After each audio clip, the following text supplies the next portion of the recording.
ಮೂಡ ಹಗರಣ ಪ್ರಕರಣಕ್ಕೆ ಸಂಬಂಧಪಟ್ಟಂತೆ ಸದ್ಯ ಸಿಎಂ ಸಿದ್ದರಾಮಯ್ಯ ಹಾಗೂ ಅವರ ಪತ್ನಿಯನ್ನ ಕ್ಲೀನ್ ಚಿಟ್ ಅಂತೇಳಿ ಲೋಕಾಯುಕ್ತ ವರದಿಯನ್ನ ನೀಡಿದೆ. ಈ ಸಂಬಂಧ ಮಾತಾಡಲಿಕ್ಕೆ ನಮ್ಮ ಜೊತೆ ದೂರುದಾರರಂತಹ ಸ್ನೇಹಮಯಿ ಕೃಷ್ಣ ಅವರಿದ್ದಾರೆ. ನಾನು ಮಾತಾಡಿಸ್ತಾ ಹೋಗ್ತೀನಿ.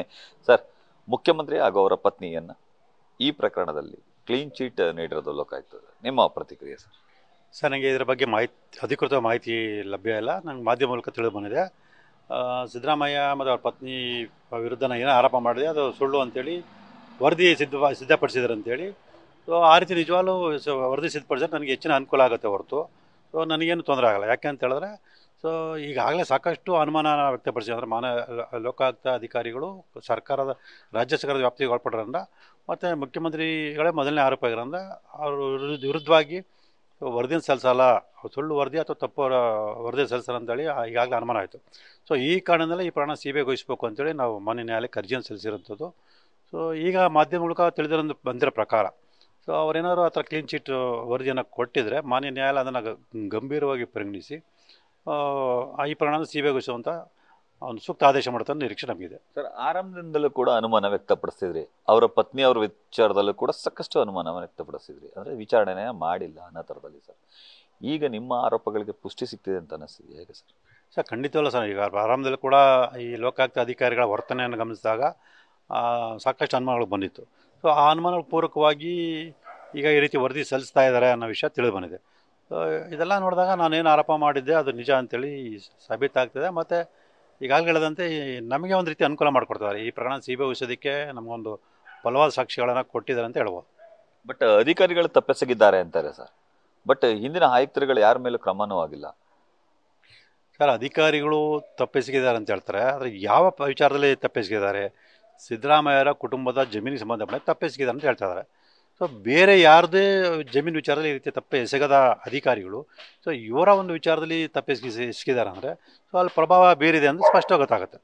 ಸೊ ಹಾಗಾಗಿ ತನಿಖಾಧಿಕಾರಿ ಸಾಕ್ಷರಣ ಸರಿಯಾದ ರೀತಿಯಲ್ಲಿ ವಿಶ್ಲೇಷಣೆ ಒಳಪಡಿಸಿಲ್ಲ ಅನ್ನೋ ಕಾರಣಕ್ಕೆ ಸೊ ಅವರು ಆರೋಪವನ್ನು ತಪ್ಪಿಸ್ಕೊಳ್ತಾರೆ, ಶಿಕ್ಷೆಯನ್ನು ತಪ್ಪಿಸ್ಕೊಳ್ತಾರೆ ಅಂತ ಹೇಳೋದು ಸಾಧ್ಯ ಇಲ್ಲ.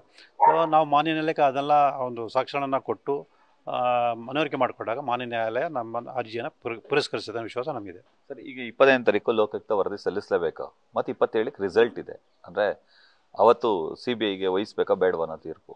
ನಿಮ್ಗೆ ಈಗ ವಿಶ್ವಾಸ ಬರ್ತಿದೆಯಾ ಸರ್ ಇಷ್ಟೆಲ್ಲ ಆದಮೇಲೂ? ಖಂಡಿತವಲ್ಲ ಸರ್. ಸರ್, ಇಲ್ಲಿ ಅವರು ತಪ್ಪು ಮಾಡಿದಷ್ಟು, ಈಗ ಒಂದು ಗಾದೆ ಇದೆ, ಕುರಿ ಕೊಬ್ಬಿದಷ್ಟು ಕುರುಬನಿಗೆ ಲಾಭ ಅಂತೇಳಿ. ಹಾಗೆ ತನಿಖಾಧಿಕಾರಿಗಳು ತಪ್ಪು ಮಾಡಿದಷ್ಟು ನನಗೆ ಬಲವಾದ ಸಾಕ್ಷ್ಯಗಳು ಸಿಗ್ತಾ ಹೋಗುತ್ತೆ. ಸೊ ಅದನ್ನು ಆಧರಿಸಿ ನಾನು ಹೋರಾಟವನ್ನು ಮುಂದುವರಿಸ್ಕೊಂಡೋಗಿ ನಾನೇನು ಆರೋಪ ಮಾಡಿದ್ದೀನಿ ಆರೋಪಕ್ಕೆ ಈ ಒಂದು ವರದಿಗಳನ್ನೇ ಸಾಕ್ಷಿಯಾಗಿ ಪರಿಗಣಿಸಿ ಸೊ ಅವ್ರು ಶಿಕ್ಷೆ ಕೊಡಿಸೋಕ್ಕೆ ನನಗೆ ಕಾನೂನಲ್ಲಿ ಅವಕಾಶ ಸಾಕಷ್ಟಿದೆ. ಮತ್ತು ಆ ಒಂದು ವಿಚಾರದಲ್ಲಿ ನನಗೆ ಒಂದು ಸಾಕಷ್ಟು ವಿಶ್ವಾಸ ಕೂಡ ಇದೆ. ಸರ್, ಮೊದಲಿಂದನೂ ಕೂಡ ಸಾಕಷ್ಟು ಲೋಕಾಯುಕ್ತ ಬೇಡ ಅಂತಲೇ ನೀವು ಹೋರಾಟ ಮಾಡ್ತಿದ್ರಿ ಸರ್. ಬಟ್ ಹಂಗೋ ಲೋಕಾಯುಕ್ತ ಕೊಟ್ಟಿದ್ರು. ಈಗ CBIಗೆ ವಹಿಸ್ಬೇಕು ಅಂತ ಬಿಗಿಪಟ್ಟನ ಹಿಡಿದಿದ್ದಾರೆ ಸರ್. ನಿಮಗೆ ಅಂದರೆ ನ್ಯಾಯ ಸಿಗುತ್ತೆ ಅನ್ನೋ ವಿಶ್ವಾಸ ಬರ್ತಿದೆಯಾ, ಹೇಗೆ ಸರ್? Sir, ಖಂಡಿತವಲ್ಲ sir. ಈಗ ಲೋಕಾಯುಕ್ತದ ಮೇಲೆ ಸುಮ್ಮನೆ ಆರೋಪ ಮಾಡ್ತಿರಲ್ಲ ಅಥವಾ ಅನುಮಾನಗಳು ವ್ಯಕ್ತಪಡಿಸ್ತಿರಲ್ಲ. ಸೊ ಅವ್ರ ವರ್ತನೆಗಳು ನೋಡಿದಾಗ ಸಹಜವಾಗಿ ಗೊತ್ತಾಗ್ತಿತ್ತು. ಮುಖ್ಯವಾಗಿ ವಿಚಾರಣೆಗೆ ಸಿದ್ದರಾಮಯ್ಯನ ಕರೆದಂಥ ಒಂದೇ ಒಂದು ಪ್ರಕರಣ ನಾವು ಉದಾಹರಣೆಗೆ ಸಾಕು. ಸೊ ವಿಚಾರಣೆ ಬರುವಂಥ ಸಮಯವನ್ನು ತನಿಖಾಧಿಕಾರಿ ನಿಗದಿ ಮಾಡ್ತಾರೆ. ಸೊ ವಿಚಾರಣೆ ಮುಗಿಸಿ ಹೋಗುವಂಥ ಸಮಯವನ್ನು ಆರೋಪಿ ಸಿದ್ದರಾಮಯ್ಯ ಅವರು ನಿಗದಿ ಮಾಡ್ತಾರೆ. ಸೊ ಅಲ್ಲೇ ನಮಗೆ ಸ್ಪಷ್ಟವಾಗಿ ಗೊತ್ತಾಗಿತ್ತು ತನಿಖಾಧಿಕಾರಿ ಅಂದರೆ ಲೋಕಾಯುಕ್ತದವರು ಸೊ ನಿಷ್ಪಕ್ಷಪಾತ ತನಿಖೆ ನಡೆಸ್ತಲ್ಲ, ಪ್ರಭಾವಕ್ಕೊಳಗಾಗಿನ ಸ್ಪಷ್ಟವಾಗಿ ಗೊತ್ತಾಗಿತ್ತು. ಸೊ ಈ ಎಲ್ಲರ ಹಿನ್ನೆಲೆಯಲ್ಲಿ ನಾವು CBIಗೆ ಒಂದು ಕೊಡಬೇಕು ಅಂತೇಳಿ ನಾನು ಹೋರಾಟವನ್ನು ಮಾಡ್ತಾ ಇರೋದು. ಆ ಒಂದು ಹೋರಾಟದಲ್ಲಿ ನಾವು ಯಶಸ್ವಿ ಕಾಣ್ತೀನಿ ಮತ್ತು ಈ ಪ್ರಕರಣವನ್ನು CBIಗೆ ಕೊಡಿಸುವಂಥ ಎಲ್ಲ ಪ್ರಯತ್ನವನ್ನು ಮಾಡ್ತೀನಿ. ಮುಂದಿನ ಹೋರಾಟ ಹೇಗಿರುತ್ತೆ ಸರ್? Sir, ಕಾನೂನುಬದ್ಧವಾಗಿರುತ್ತೆ sir. ಯಾವುದೇ ಕಾರಣಕ್ಕೂ ನಾವು ಈ ಪ್ರಕರಣವನ್ನು CBI ಕೊಡಿಸೋದು ಎಲ್ಲ ಪ್ರಯತ್ನವನ್ನು ಮುಂದುವರ್ಸ್ಕೊಂಡು ಹೋಗ್ತೀವಿ ಹೊರತು ಯಾವುದೇ ಕಾರಣಕ್ಕೂ ನಿಲ್ಲಿಸಲ್ಲ. CBI ಹೋದ ನಂತರ ಈ ಪ್ರಕರಣ ಒಂದು ನ್ಯಾಯ ಸಿಗುತ್ತೆ, ಅಂದರೆ ಈ ನನ್ನ ಅರ್ಜಿ ಒಂದು ನ್ಯಾಯ ಸಿಗುತ್ತೆ,